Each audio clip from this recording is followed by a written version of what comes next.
It seems like celebrities have it all: steady careers, good money, and fan adoration that many can only dream of. But even the most prominent of figures in Hollywood, business, or politics can't escape the fact that sometimes bad things happen. From missing aircraft to disappearances in foreign countries, there are all sorts of fates that can befall even the wealthiest and most renowned individuals in society.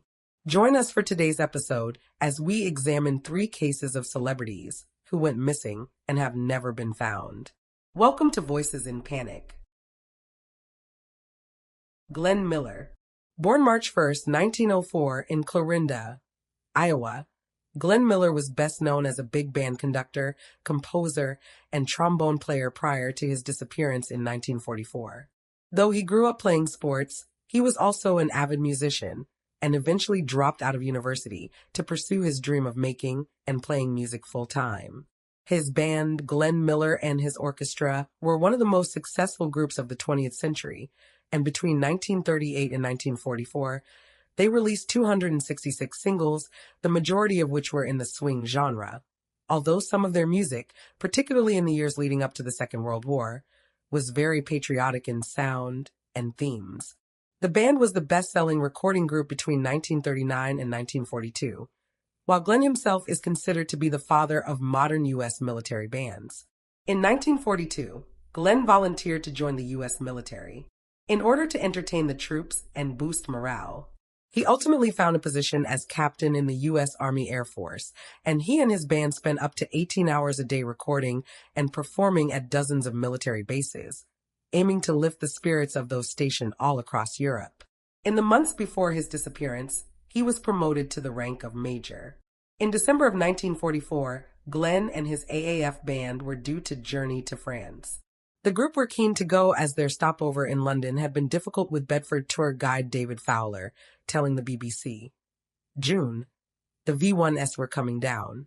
There were bomb raids. The band had never been subjected to any war, and they were not happy. The band moved to Bedford following this and seemed to have timed it well, as on July 2nd, the building where they had been staying was hit by a bomb, killing 74 members of the U.S. military. Initially, Glenn was scheduled for a flight to France on December 13th, but it was canceled due to bad weather. His flight for the following day was also canceled. Concerned that he would be delayed in making arrangements for the rest of his group, he soon learned that a colleague of his, Lieutenant Colonel Norman Basel, would be flying out on December 15th, and Norman offered him a spot on his aircraft. There wound up being just 3 of them on the plane, which is described as a C-64 Norseman, Glenn, Norman, and the pilot, an American named John Stuart Morgan. The trio left RAF Twinwood in Bedford on the 15th, despite the fact that Glenn hadn't received permission to board a casual flight, nor did he alert his chain of command to his plans, meaning that his superiors were unaware of his whereabouts. The plane that Glenn and the other 2 men boarded was never seen again after it took off at 1:55 p.m., biographer Dennis Sprague stated. Military observers charted the aircraft south from England over Beachy Head between 14:30 and 14:45. But it did not appear over France. Meanwhile, his band arrived safely on the 18th, 3 days later, and were getting organized for their broadcasting and recording duties when they realized nobody had seen Glenn. They subsequently reported his disappearance to military authorities. Major General Orville Anderson, who was married to Glenn's cousin, was the first to order a search and investigation upon learning that the musician had disappeared. Glenn's wife, Helen, was alerted to the issue on December 23rd when 2 senior officers were sent to their home. On Christmas Eve, his disappearance was made public. As the band was scheduled to play on Christmas Day, a separate conductor was brought in to lead the way, and the band continued to play until the end of the war. For years, there was speculation that the plane had been shot down by enemy bombers or even fallen victim to friendly fire.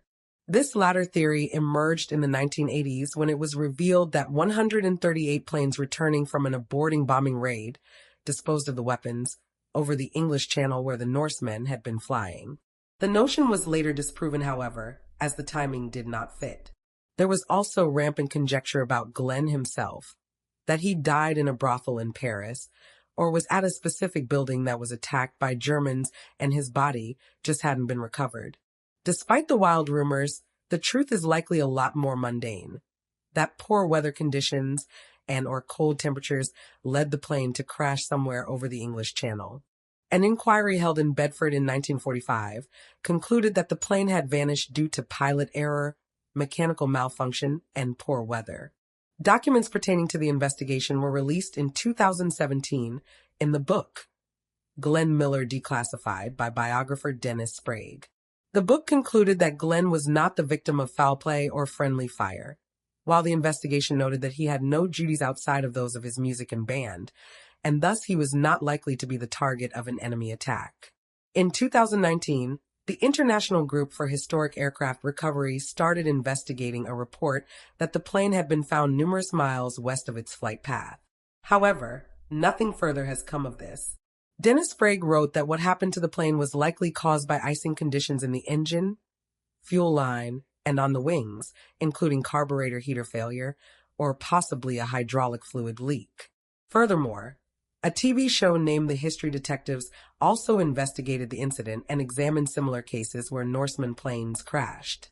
They determined that a single carburetor in cold weather was subject to freezing up.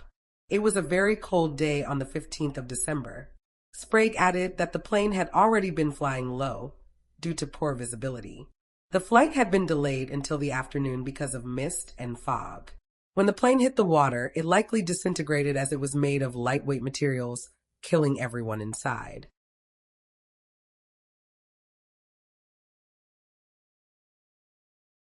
Zoe McLellan. Born in California on November 6, 1974, Zoe McLellan began her acting career in the mid-90s when she secured several roles on shows like Diagnosis Murder, Star Trek Voyager, and Sliders. In 2000, she scored her first film role when she was selected to play the part of Marina Pretenza in the film Dungeons and Dragons. Following this, Zoe was offered bigger parts, including a returning character in CBS's U.S. Navy drama, JAG. Throughout the 2000s, she also starred in Dirty Sexy Money, House, and The Mentalist, and garnered parts in Lifetime TV movies, while in 2014, she featured in the first 2 seasons of NCIS New Orleans, perhaps her most notable role as one of the 2 lead actors. Though she did not return for season 3, she moved on to the ABC show Designated Survivor and took small roles in the likes of Suits and Law and Order SVU. In 2018, however, Zoe's career began to stagnate. She worked for another year before seemingly disappearing from television, leaving fans to wonder what exactly had happened. The Mercury News reported in 2018 on a huge factor which likely contributed to Zoe's difficulties in finding work. She was embroiled in numerous bitter disagreements with her ex-husband, Jean-Pierre Guillat, whom she divorced in 2016. The couple shared a son, Sebastian, who was just 5 in 2018, when Jean-Pierre accused Zoe of kidnapping him after she moved the child to Toronto with her so that she could star in Designated Survivor. The conflict between them was so intense that the pair wound up in courts, but a judge eventually ruled that the move was not, in fact, child abduction, and that Zoe had not been acting in bad faith. According to a TMZ report on the matter, Zoe gave her ex-husband 2 days' notice before flying to Canada. Zoe reportedly stated that Jean-Pierre was unable to support the lifestyle that she offered Sebastian, but also added that she'd help out with his travel costs so that her ex could visit their child. Jean-Pierre, for his part, complained that he was forced into agreeing to his ex-wife's demands and requested that the judge return Sebastian to his custody. The judge observed that as Jean-Pierre was also an actor, he should have understood that sometimes Zoe would need to leave the LA area from time to pursue certain roles. He added that Sebastian is, quote, more emotionally secure with mother than with father. The following year, it emerged that Jean-Pierre had been arrested and extradited from California to Louisiana, following charges of first-degree rape and aggravated crimes against nature. Chillingly, however, those charges did not come as a result of something that had happened to Zoe, but rather to their young son. The abuse occurred between 2014 and 2016 at their home, and Zoe stated that she'd made this information public because she was worried that Sebastian was not the only victim. On the back of these allegations, McLellan founded the Believe the Child campaign, which aimed to help fund the cost of therapy and legal action for families whose children had been abused. A second report later that same year, however, observed that the charges against Jean-Pierre had been dropped. His attorney stated, "He's an innocent man." There was no corroboration for the things that the little boy said. There were so many contradictions. But Zoe's story doesn't end there. While fans waited to hear of her return to the screen, an arrest warrant was suddenly issued out of LA County in May of 2021. Zoe McLellan was wanted for kidnapping. Jean-Pierre's attorney claimed that the father of one hadn't seen or heard from either Sebastian or Zoe since 2019, and that the courts have been unable to locate the two. As well as kidnapping, the charges filed against Zoe include child custody deprivation and child stealing. Sebastian's file has been added to the National Center for Missing and Exploited Children. Neither he nor his mother have been seen in the years since their disappearance, and the case is still unsolved. Jim Thompson. Born March 21, 1906 in Greenville, Delaware, Jim Thompson was a designer and businessman credited with helping to revitalize the Thai silk industry in the 1950s and 60s with Time magazine, claiming that he almost single-handedly saved Thailand's vital silk industry from extinction. The son of a wealthy textile manufacturer, Jim had a solid upbringing with his 4 siblings. He attended St. Paul's School, a co-ed boarding school in Concord, New Hampshire, and obtained a degree from Princeton University in 1928. Though he studied architecture at the University of Pennsylvania, he was unable to complete his degree due to his poor mathematical skills. Still, he managed to obtain work designing homes in New York City until 1941, when he quit his job and took up a position with the Delaware National Guard. During the war, he became part of the Office of Strategic Services, the precursor to the CIA. In 1946, after being discharged from the Army, Jim divorced his wife and moved to Thailand, where he'd spent some time during his work with the OSS. In Bangkok, he joined several investors in purchasing and restoring the Oriental Hotel, which is today a 5-star establishment. But before long, his differences with the other investors surfaced, and he opted to leave the project, instead partnering with George Berry to found the Thai Silk Company Limited. The company blossomed when designer Irene Sharif used Thai silk while creating the costumes for the musical, The King and I. Jim has been credited with inventing silks in bright and deep tones and dramatic color combinations, motifs that are often most associated with Thai silk. He introduced modern dyes and better equipment to his workers, and most notably, he allowed his employees to work from home. Since most of the company's workforce was women, this helped lift thousands of families out of poverty. Then, suddenly, Jim vanished. In the latter half of March, he left Bangkok to visit a friend, after which the pair went to Malaysia's Cameron Highlands for a break. From March 24, 1967, they stayed at the Moonlight Bungalow with their hosts, a Singaporean chemist named Ling Chinji and his wife, Helen Ling. On March 26th, the group planned to attend church, but Jim decided to take a brisk walk to the main road. 20 minutes later, he met up with the others as planned, and they drove to church. An hour later, they were back at the bungalow for lunch. Following this, announced that he was going to take another walk. He waved goodbye to the others who watched him leave through the estate's only access road. Jim was spotted 2 hours later at around 4 p.m. by a cook from the Lutheran Mission bungalow. However, this was the last time he was spotted. He never returned to the Moonlight Bungalow and was never seen again. In the following hours, his friends reported him missing, and a search of the surrounding area was started. The search involved 500 people, including tourists, missionaries, and members of the military.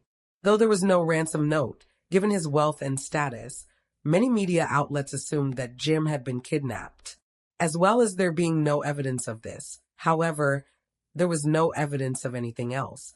No body was recovered, and there was no suggestion that he'd met with foul play of any kind. Not even a scrap of clothing was recovered. He seemed to just vanish off the face of the earth. There was speculation that his disappearance was connected to his work with the SSO, but no evidence has ever tied the two together, while others suggest that he left voluntarily. Officially, it was stated that Jim went for a walk and got lost in the jungle or fell down a ravine. But locals don't believe it, with one man stating he apparently went on a short walk. There's no deep jungle there. So how one could be lost in the jungle and not be found, I can't see. I've never accepted the theory that he could have been lost in the jungle. For almost 2 decades, there were no leads in Jim's case. But in 1985, skeletal remains were discovered in the Cameron Highlands. There was no skull, but the other bones were found in a grave near a vegetable plot close to the main road in Bryn Chong. Though the remains were gathered up by the police, they were not thought to be connected to Jim's disappearance. Philip Rivets, however, a master mariner, suggested that if the body was Jim's, then it's possible he was hit by a car and the body was buried in an unmarked grave beneath some bushes.